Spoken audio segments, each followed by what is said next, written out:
નમસ્કાર મિત્રો, આજે સીધું ને સટમાં આપણી સાથે ન્યૂ જર્સી થી કૌશિક અમીન જોડાયા છે. કૌશિકભાઈ વરિષ્ઠ પત્રકાર છે, બેબાક વાત કરવા માટે જાણીતા છે અને ભારતની રજેરજ જાણે છે અને અમેરિકાની પણ રજેરજ જાણે છે. આજે આપણે એમને વિનંતી કરી હતી કે આજે ટ્રેડ ડીલની જાહેરાત થઈ મધરાતે, અને હવે તો કૌશિકભાઈ અમારે ત્યાં જે જાહેરાતો આવે છે એ ટ્રમ્પભાઈ જ કરે છે અને અમે તો છે ને એને આવકાર આપીએ છીએ. એટલે અમે ભારત હવે ખંડિયું રાજ થઈ ગયું છે કે કેમ અમેરિકાનું. તમે લોકોએ છે ને ત્યાં ભારતીયોએ જઈને ટ્રમ્પના કાનમાં કઈ થૂંક મારી લાગે છે કે ભારતને કબજે કરવું હોય તો શું કરવું. પણ જે રીતે ટ્રેડ ડીલની અંદર $500 બિલિયન એ છે ને ભારતમાં નિકાસ તમે કરશો, અને એમાં પાછું હજુ તો બહુ સ્પષ્ટ તો આખો ડીલની વિગતો આવી નથી. અમારા સાહેબે પણ એને આવકાર આપ્યો છે, કારણ કે પેલા જેને ટેરિફ જેને 18% થઈ ગયા, જાણે કે ટ્રમ્પભાઈના હાથમાં દુનિયાનું શાસન છે ને એ નક્કી કરે કે રશિયાથી ઓઇલ નહીં ખરીદવાનું, ઈરાનથી ઓઇલ નહીં ખરીદવાનું, ભલે સસ્તું મળે પણ તમારે મારે ત્યાંથી ખરીદવાનું, વેનેઝુએલામાંથી ખરીદવાનું. વેનેઝુએલા ઉપર તો એમણે કબજો મેળવી લીધો છે. અને આ બધા ખેલ જે ચાલી રહ્યા છે, તો મારી સોવરેન્ટીનું શું? મારા દેશના સ્વાતંત્ર્ય સૈનિકોએ ગાંધી, નહેરુ, સરદાર એમના નેતૃત્વમાં જે આઝાદી માટેની લડાઈ લડ્યા હતા, એ લડાઈ અત્યારે ફોક થઈ રહી છે એવું અમને લાગ્યા વિના રહેતું નથી. કારણ કે ક્યારેક એક જમાનો હતો સાહેબ, તમારા પ્રેસિડેન્ટ, બબ્બે પ્રેસિડેન્ટ, અમારા પ્રાઇમ મિનિસ્ટર પંડિત જવાહરલાલ નહેરુને લેવા માટે છેક પ્લેન સુધી જતા હતા. અને આજે પરિસ્થિતિ એ છે કે ટ્રમ્પભાઈ હોય કે બાઇડનભાઈ હોય, એ છે ને મોદીને લેવા માટે દરવાજે પણ નથી ઉભા રહેતા, જ્યારે બીજા દેશોના વડાઓને લેવા માટે દરવાજે ઉભા રહે છે. આ શું છે ભાઈ? ઇપ્સેન ફાઇલનો કંઈક કમાલ છે. રાહુલ ગાંધીએ લોકસભામાં ગઈકાલે જે રીતે ભીંસમાં મૂકી સરકારને, એનું કંઈક પ્રભાવ છે. આ એકાએક ડીલની જાહેરાત અને એ અધૂરી જાહેરાત કેમ કરવામાં આવી, એના વિશે આપની પાસેથી અમે અને અમારા દર્શકો માર્ગદર્શન મેળવવા માંગીએ છીએ. કૌશિકભાઈ, આપનું ફરીને સીધું ને સટમાં સ્વાગત છે, અને દર વખતની જેમ આપ બહુ જ ખુલીને વાત કરશો એવી અપેક્ષા છે. કૌશિકભાઈ. નમસ્કાર હરિભાઈ અને આપણા સર્વ દર્શક મિત્રોને. શરદીની અમારી મોસમ ચાલે છે, થોડો અવાજ ભારે હશે એટલે દર્શકો ક્ષમા કરશે આ અવાજ ચલાવી લેવા માટે. હરિભાઈ એ કહ્યું કે બધી જાહેરાતો ટ્રમ્પ સાહેબ કરે છે, અને આમ તો ભારત 57મું ખંડિયું રાજ્ય થઈ ગયું છે. 51 પોર્ટોરિકો અમારું અનઓફિશિયલી ઓફિશિયલ સ્ટેટ છે. એ પછી ઇઝરાયલ છે, યુકે છે, કેનેડા છે, વેનેઝુએલા તાજેતરમાં કબજે કર્યું છે, આઇસલેન્ડ છે, અને ભારતની જાહેરાતો જે રીતે થઈ છે એટલે 57મું રાજ્ય આપણે ગણીએ. પાકિસ્તાન પણ ખરું ને? એ 58-59માં ક્યુબા, પાકિસ્તાન એ બધા આવશે. યુક્રેન છે, એ બધા પાછા. એટલે બ્રિટિશ પરંપરા જે હતી કે સૂર્ય ક્યાંય આથમવો નહીં જોઈએ, એટલે ટ્રમ્પ સાહેબે પહેલા તો ટ્રમ્પોનોમિક્સ, પેલું મનરો ડોક્ટ્રાઇન જે કર્યું હતું એવું ટ્રમ્પ ડોક્ટ્રાઇન કરી રહ્યા છે. ઇન્ડિયા ગેટની સરખામણી એમણે કરી છે, અને નવું એક આર્ચ એ પોટોમેક રિવર ઉપર વોશિંગ્ટનમાં બનાવવા જઈ રહ્યા છે. એટલે 250 વર્ષ અમારા જુલાઈમાં પૂરા થાય છે અમેરિકન ડિક્લેરેશનને. એટલે બંધારણ જે અસ્તિત્વમાં આવ્યું 26 જાન્યુઆરી આપણે ત્યાં સરખાવી શકીએ. એટલે એની સાથે એ આર્ચ ભવ્ય હશે પેરિસ અને ભારતની ઇન્ડિયા ગેટના કરતા. એ પણ આજે એમની ટ્રમ્પ સોશિયલ ઉપર, ટ્રુથ સોશિયલ ઉપર જાહેર કરી છે. અને શબ્દોની થોડી હેરફેર થઈ ગઈ છે. મોદી સાહેબ હજી બ્રહ્મા છે માય ડિયર ફ્રેન્ડના, પણ ટ્રમ્પે my dear prime minister of India એમ કરીને વાત કરી છે. He is one my of my greatest one friend. Of my great friend એ બીજા વાક્યમાં લઈને આવ્યા છે. એટલે એ કમ્પેરિઝન જો કરીએ તો એક પગથિયું ઉપર નીચે થઈ જાય છે. અને મોદી સાહેબનો એક તરફી પ્રેમ એ દેખાઈ આવે છે. અને સામાન્ય રીતે ભારતીય પરંપરા છે પતિ સામે પત્ની ચૂપ રહે, અને એ પરંપરા અત્યારે તો ચાલુ રહી છે એવું લાગે છે. કેટલાક ટ્રેડ ડીલ આપણે થયા, બહુ શરૂઆતથી ગણીએ તો બાંગ્લાદેશ સાથે થયા, ઓસ્ટ્રેલિયા સાથે થયા, એમના માય ડિયર ફ્રેન્ડ માટે કર્યા હતા, કેન્યામાં થયા, અને એ બધા વન બાય વન શ્રીલંકા કે કેન્યા, બાંગ્લાદેશ એ બધા રિજેક્ટ થઈ રહ્યા છે. પણ એ પછી તાજેતરના જે કેટલાક ડીલ છે, સ્ટારમર આવીને યુકેનું એક ડીલ કરી ગયા, એ પછી ઉર્સુલા બેન આવ્યા અને એમને યુરોપીય યુનિયનનું એક ટ્રેડ ડીલ કર્યું, અને એ પછી આજે ઓચિંતી જાહેરાત વહેલી સવારે અમારી એ ટ્રમ્પ સાહેબે કરી. અને આ એનાઉન્સમેન્ટ બધા એક તરફી જ થાય છે, અને પછી આપણે ભારતની સરકાર જાગે છે અને હા અમે આવું કર્યું છે અને અમે એમને આવકારીએ છીએ. પણ સગાઈની વાતો થાય અને ઘોડીઓ ખરીદવા બજારમાં દોડાદોડી થાય એવી આ ટ્રેડ ડીલો થઈ રહી છે. યુકેમાં આપણે જોયું છે, યુરોપિયન યુનિયનમાં પણ એ જ અનુભવ થયો છે. 2027માં થશે, 24 દેશો એને માન્ય કરશે, અને પછી એ ટ્રેડ ડીલ ત્યાંની પાર્લામેન્ટ ઓકે કરશે, પછી આપણે ત્યાં એની વાત આવશે. અને છટકબારીઓ સાથે યુરોપિયન યુનિયનમાં દેખાયું કે કેવી રીતે એગ્રો પ્રોડક્ટ્સની અંદર ફૂડ પ્રોડક્ટ તરીકે ખેડૂતોને મારવામાં આવશે. અને આવું જ કંઈક અમેરિકન ડીલમાં પણ થઈ રહ્યું છે. એક પણ વાક્યની જાહેરાત થઈ નથી, માત્ર 2 જ વાક્યો એમને આમાં કહ્યા છે.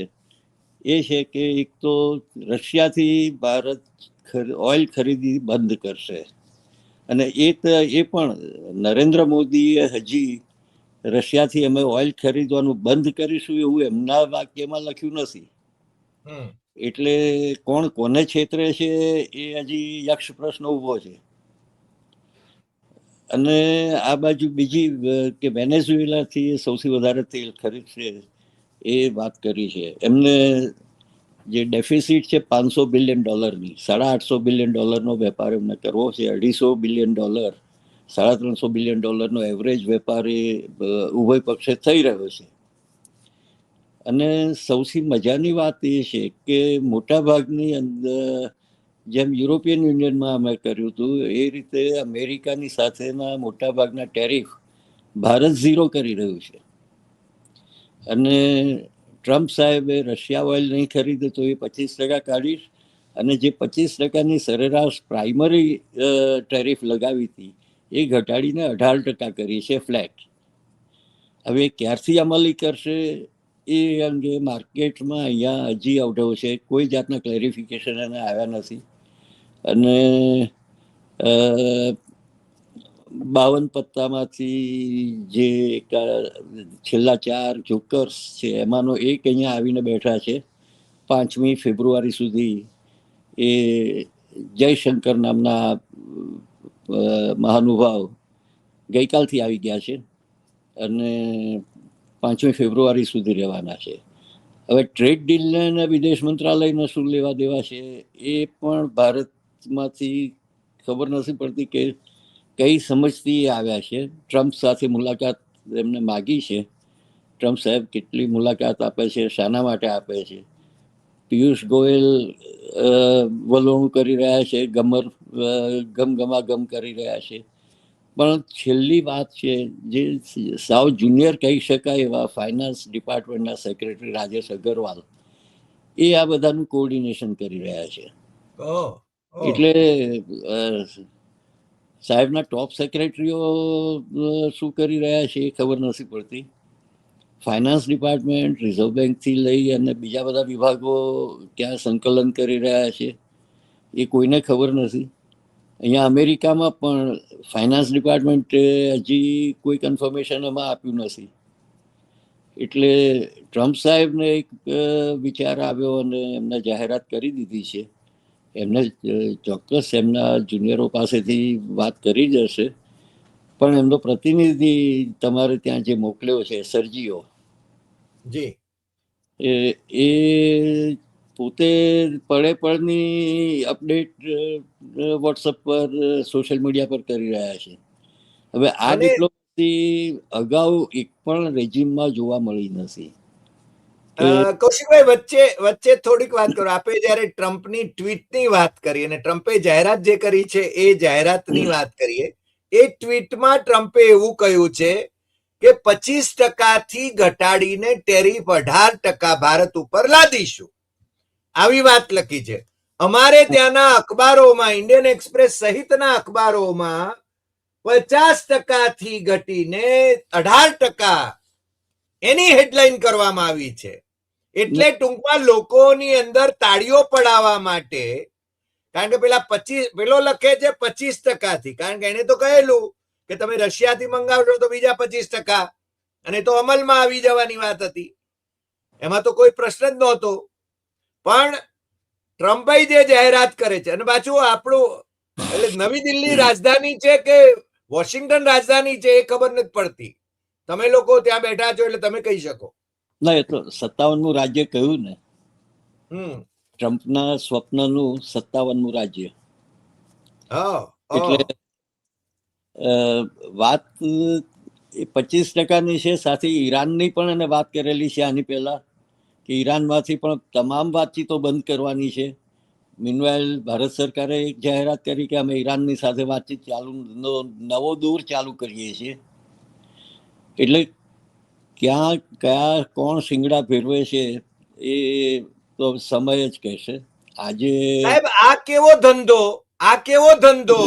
કે ટ્રમ્પ છે ને એ ભારતીય ઉત્પાદનો ઇમ્પોર્ટ કરવા ઉપર 18% ટેરિફ નાખે, અને મારે એમને ત્યાંથી જે ઉત્પાદનો આવે તમારે ત્યાંથી એમાં છે ને 0% અમને ટેરિફ નાખીએ.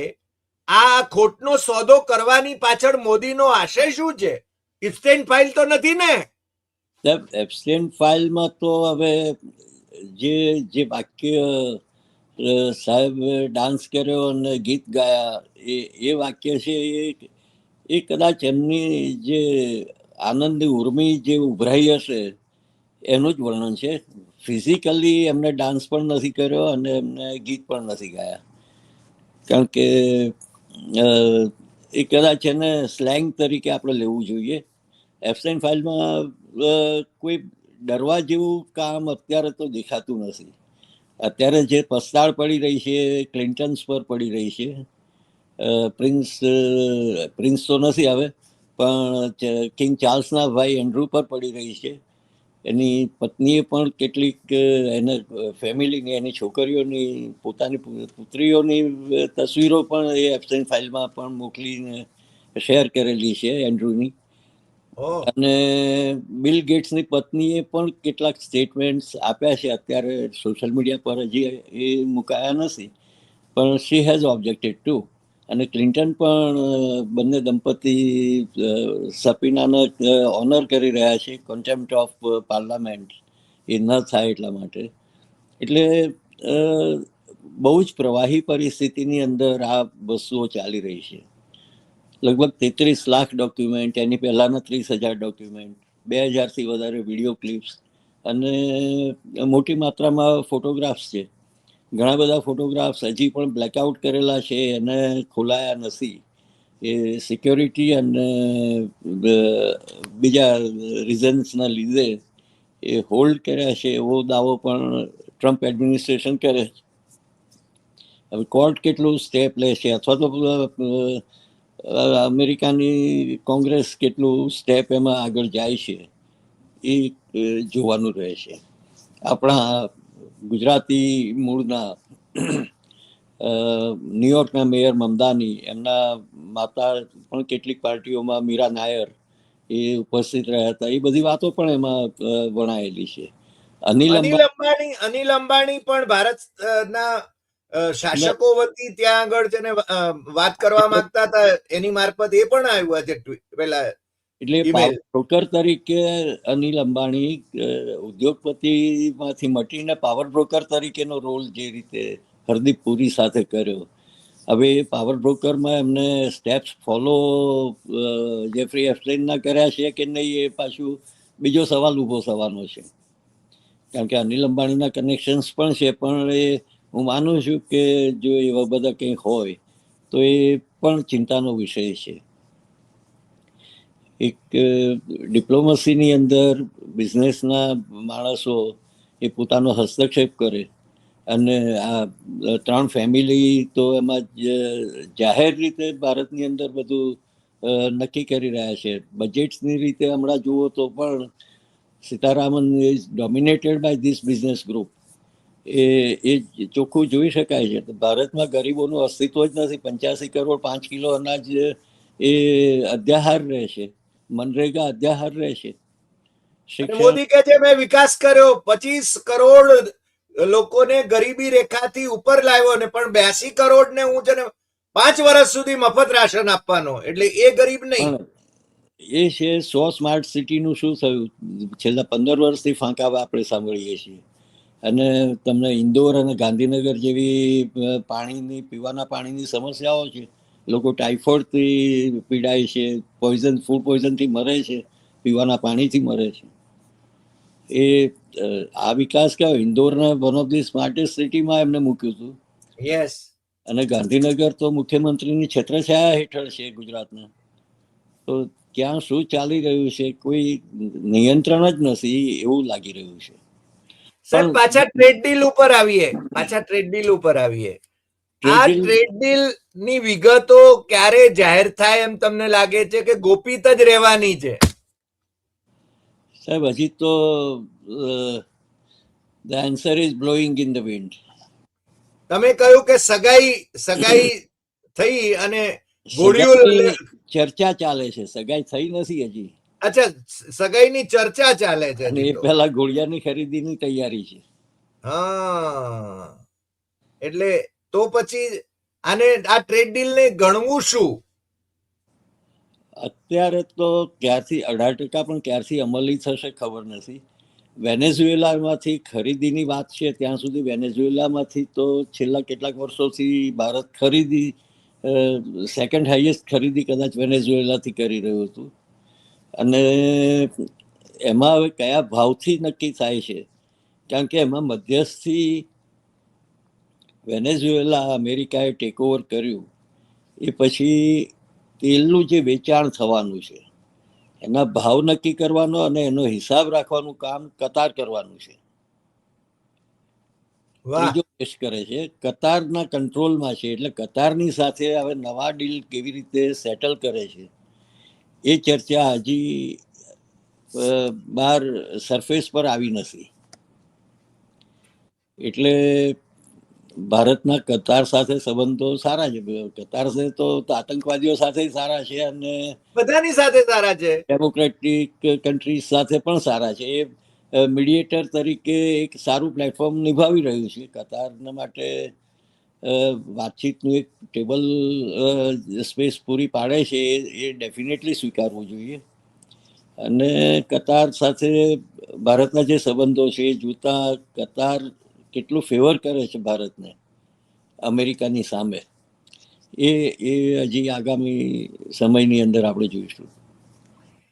સાહેબ, $500 બિલિયન નો વેપાર એટલે તમે એક્સપોર્ટ છે ને ભારતમાં કરશો અમેરિકાથી, બરાબર? હું જો સમજો હોય બરાબર તો બરોબર છે. હું ખોટો હું તો કેજો. ના, બરોબર છે. મારા દેશમાંથી કેટલો ઇમ્પોર્ટ તમે કરશો અમેરિકામાં, અને 0% ટેરિફ ઉપર, કારણ કે ટ્રમ્પે લખ્યું છે કે 0%. Modi has agreed. હવે મોદીએ તો એના વિશે સાયલેન્ટ રહ્યા છે. મૂળ જે છે એ અમેરિકન ફ્રેક થી કઢાયેલું ઓઇલ, વેનેઝુએલન ઓઇલ. ત્રીજું જે છે એનર્જી સેક્ટરની અંદર જે થોડા વખત પહેલા ખ્યાલ હોય તો નાના રિએક્ટર્સ વાળા અણુમથકો તૈયાર કરવાની વાત આપણે ત્યાં હતી, અને એ ટેકનોલોજી સાથેના અણુમથકો મોટે ભાગે અમેરિકાથી ખરીદવાના છે. એટલે ઉર્જાની અંદર આ 3-4 મેજર સેક્ટર્સ છે. એ પછી સોલાર અને બીજામાં પણ આવશે, કારણ કે ચાઇના ઉપર પ્રતિબંધ રાખવાની વાત કરે છે જે એ પણ ઇફેક્ટ થવાની છે. અને એ પછી જે હમણાંના જે એરબસના સોદા થયા ફ્રાન્સની સાથે અને યુરોપિયન કન્ટ્રીઝની સાથેના, એની સામે બોઈંગને કેટલું કાઉન્ટર કરશે.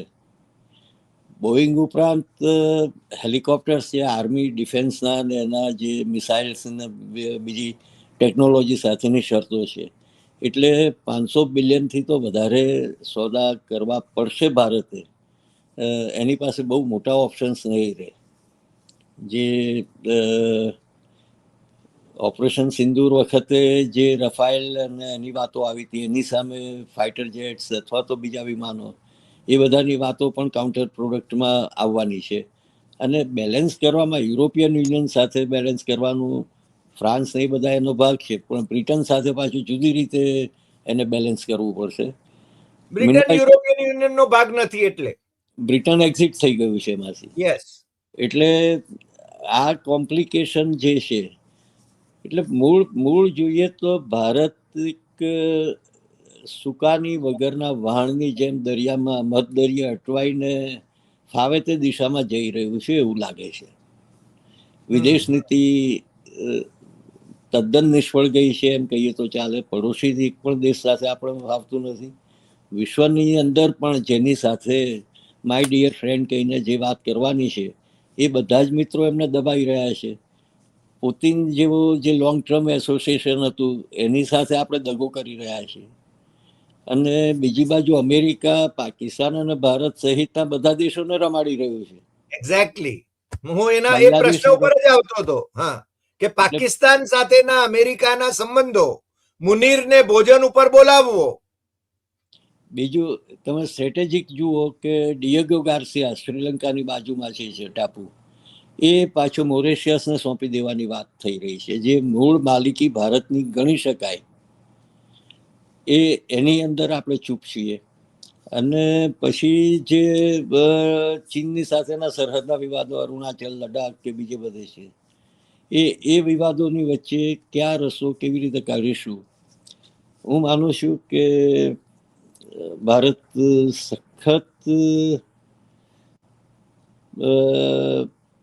કોઈ દિશાહીનતામાં પ્રવેશી ગયું છે એવું લાગે છે. આર્થિક ક્ષેત્રે તમામ વસ્તુઓ ફેલ ગઈ છે. જીડીપી કરતા લોન્સ વધી ગઈ છે ભારતની. તમે બજેટમાં એમાં આંકડા જે છુપાવાઈ રહ્યા છે એ આપણે જોઈએ તો હવે એલઆઈસી પાસે નવો આઈપીઓ કરીને નવા ફંડ ઉભા કરવાની વાત છે. એલઆઈસી એક બાજુ ખાલી કરી નાખી, બેંક્સને તમે ખાલી કરી રહ્યા છો. રિઝર્વ બેંક પાસેથી પૈસા જેટલા વધારાના આવે છે રિઝર્વ રાખવાને બદલે ગવર્મેન્ટ ખેંચી લે છે. કયા કયા ગવર્નરને મૂકીને? હા, એટલે ઇતિહાસના પ્રોફેસરોને મૂકે છે, પછી પણ એમની પાસે કોઈ સારા નાણાકીય બાબતોના જાણકારો નથી, સારી બેન્કિંગ વ્યવસ્થાના જાણકાર નથી, અને ફોરેન ટ્રેડની અંદર પણ કોઈ વ્યવસ્થિત માળખું કરી આપે એવા માણસો નથી. સાહેબ, અમારા સાહેબે જેના બાળકોને ખોળામાં લઈને અથવા તો નીચે ઝૂકીને રમાડ્યા હતા, એ એલન મસ્કે જેને ભંગારવાળો કહ્યો તો પેલા યુદ્ધ વિમાનો F-35 નો, એ પણ ભારત ખરીદશે કે? આમાં કેટલું પ્રેશર કયા મુદ્દાઓ પર છે? અત્યારે તો બધું અધ્યાહાર છે. અત્યારે એક પણ વસ્તુની આઇટમાઇઝ નથી કરી. એટલીસ્ટ યુરોપિયન યુનિયનમાં તો થોડી આઇટમાઇઝ થઈ કે આટલી વસ્તુઓ અમે આપવાના છીએ, આટલી તમારી પાસેથી લઈશું. અને જે ઇન્ટરનેશનલ સ્ટાન્ડર્ડ્સ છે, કમ્પેરિંગ, દાખલા તરીકે ટેક્સટાઇલની અંદર પાકિસ્તાન અને બાંગ્લાદેશના જે સ્ટાન્ડર્ડ મીટ થાય છે, એ સ્ટાન્ડર્ડ ભારત મીટ નથી કરતું. આપણું ઘણો બધો માલ રિજેક્ટ થાય છે. રાઈટ. અથવા તો જે મોટા સ્ટોર્સની અંદર આવવો જોઈએ જે બ્રાન્ડ નેમ સાથેના, એ ઇવન મેસી કે જેસીપી એની જેવા સ્ટોર્સ પણ ઇન્ડિયન માલને એવોઇડ કરે છે. ઇન્ડોનેશિયા અને કંબોડિયા અને ગ્વાટેમાલા જેવા દેશોનો માલ ત્યાં વધારે જાય છે. રાઈટ. એટલે ક્વોલિટી કંટ્રોલની અંદર આપણે કોમ્પ્રોમાઇઝ કરીએ છીએ, જેનરિક દવાઓની અંદર, ફાર્માસ્યુટિકલની અંદર આપણે કોમ્પ્રોમાઇઝ કરીએ છીએ. આપણી સબસ્ટાન્ડર્ડ દવાઓ જે પાછલા બારણે ઘુસાડાય છે ખોટા સર્ટિફિકેટો આપીને, જ્વેલરીની અંદર પણ ખોટા સર્ટિફિકેટ, અને હમણાં જે તાજેતરમાં લેબ ગ્રોન ડાયમંડ્સના વેપાર વધ્યા છે, આ બધાની અંદર પણ પરિસ્થિતિ જ્વેલરી માર્કેટમાં પણ કપરી થતી જાય છે. એટલે આ બધું 18% દરે આવવાનું છે પાછું. સાહેબ, મારે મારે મારે મારે તમને એ જ કહેવું છે કે એટલું તો સ્પેસિફાય કર્યું છે કે $500 બિલિયન અમેરિકા ભારતના માર્કેટમાં એનો માલ છે ને, અથવા તો એને ટેકનોલોજી કે જે કંઈ કહીએ એ એના કરતા વધારે ડમ્પ કરશે. Energy, technology, agriculture, call and many other products, આવું ટ્રમ્પે લખ્યું છે. એટલે કમસે કમ આટલું સ્પેસિફાય કર્યું છે. એટલે મારે ત્યાંના એગ્રીકલ્ચરને, કિસાનોને એ તો તમે બરબાદ કરી નાખવાના. પણ એક પણ જગ્યાએ કિસાન સંઘ પંજાબ સિવાય કોઈ જાતના જ નથી. પંજાબ વાળા અત્યારથી રસ્તા પર ઉતર્યા છે યુરોપિયન યુનિયન અને અન્ય દેશોના એના માટે.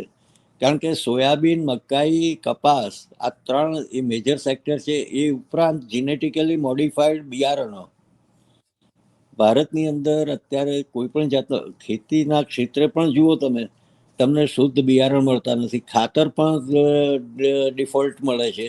રાઈટ. જોઈએ તેટલી ક્વોન્ટિટી નથી. એક સમયે આપણે ફર્ટિલાઇઝરની અંદર નંબર 1 હતા, પણ રમતિયાળ માણસો, દિલીપ સંઘાણી જેવા નેશનલ ફર્ટિલાઇઝરના બધા બોસ બનીને બેઠા છે. પ્રોડક્શન અને કેટલું શું કરવું એ ખબર નથી, એમને મજા કરવી છે. પણ ખેડૂતોના પ્રશ્ન, ખરેખર વાસ્તવિક પ્રશ્નોની સામે કોઈ ધ્યાન દઈને જોતું નથી. નાફેડ હોય કે બીજા ફર્ટિલાઇઝરના જે સેક્ટર્સ છે, ઇવન બિયારણના સેક્ટર્સ છે, પાણીની વ્યવસ્થા નથી. જે પાણી મળવું જોઈએ ઇઝીલી, એ પાણી આપણને ઉપલબ્ધ નથી. એટલે ખેતીના માટે રાત્રે લાઇટ અપાય તો ખેડૂતો હેરાન થઈને પોતાનું જેટલી મહેનત થાય એટલી તો કરે છે. પોણત કરવા જવું પડે છે. પોણત કરવા એટલે ખેતરોમાં હા, પાણી વાળવા માટે જવું પડે છે. સાચી વાત છે. મારો છેલ્લો સવાલ, કૌશિકભાઈ, જે તમે હજુ મને જવાબ નથી આપ્યો, એ $500 બિલિયન કરતા વધારે તમે જ અને તમારા પ્રોડક્ટ્સ, તમારી ટેકનોલોજી, તમારા ડીલ્સ એ અમારી સાથે કરવાના છો. અમને કેટલો ફાયદો થશે? ભારતને કેટલી રકમ? મારે એ જાણવું જ. ભારતને તો સરવાળે જે ખરીદી છે એ ઊંચા ભાવે કરવાની છે. અને જે વસ્તુ એમને ટેકનોલોજી એની સાથે કેટલી ટ્રાન્સફર થશે ખબર નહીં. કારણ કે મોટાભાગની ક્રૂડ ઓઇલ અને એનર્જી, એટમિક એનર્જી, અને ત્રીજી વસ્તુ આવશે ડિફેન્સની જે રિક્વાયરમેન્ટ્સ છે. અને એ હાઈ કોસ્ટ જે છે, બજેટ એક બાજુ જોઈએ છે તો એ બજેટ તો એમની પાસે પૂરતું છે નહીં. લોન લઈને જે કામ કરે છે. એટલે સરવાળે 2047 સુધી કે આવતા 90 વર્ષ કે 80 વર્ષ સુધી જે પેલી બુલેટ ટ્રેનનું જે એક જોક ચાલ્યો કે ભાઈ અત્યારે તો લઈ લો, પછી 50 વર્ષ પછી કોને પાછી આપવાની છે તો જે તે માણસ ફોડશે. આવતી પેઢીઓ ભરશે. એટલે જાપાન વાળો આવીને મુંબઈથી બુલેટ ટ્રેનમાં બેસીને અમદાવાદ આવશે અને ભાઈ પૈસા મારા લાવો ની માગણી કરશે.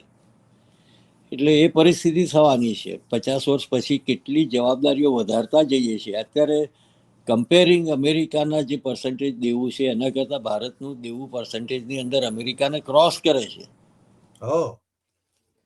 આપણી જીડીપી કરતાં દેવું વધી ગયું છે. જી.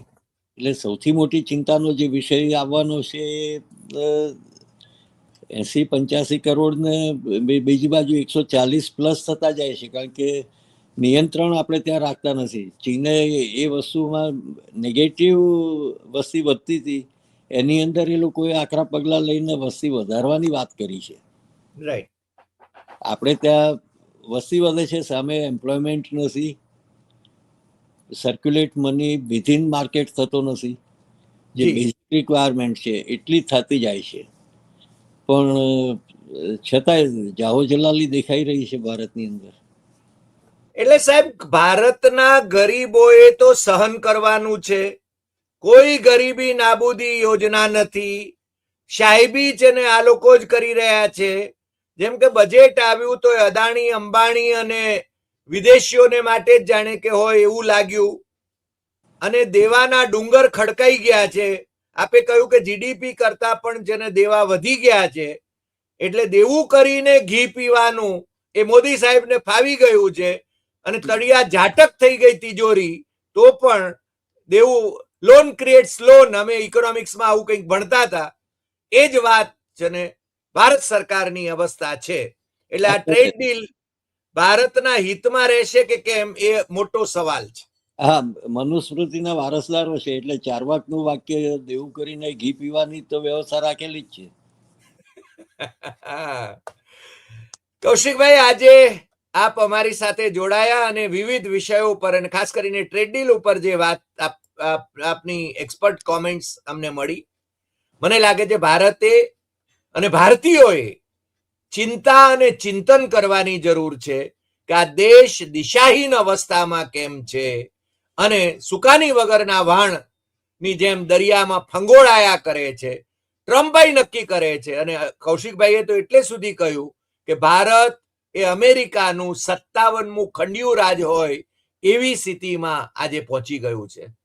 મને લાગે છે કે આ ચિંતાજનક બાબત છે. ભારતીયોએ જાગવાની જરૂર છે.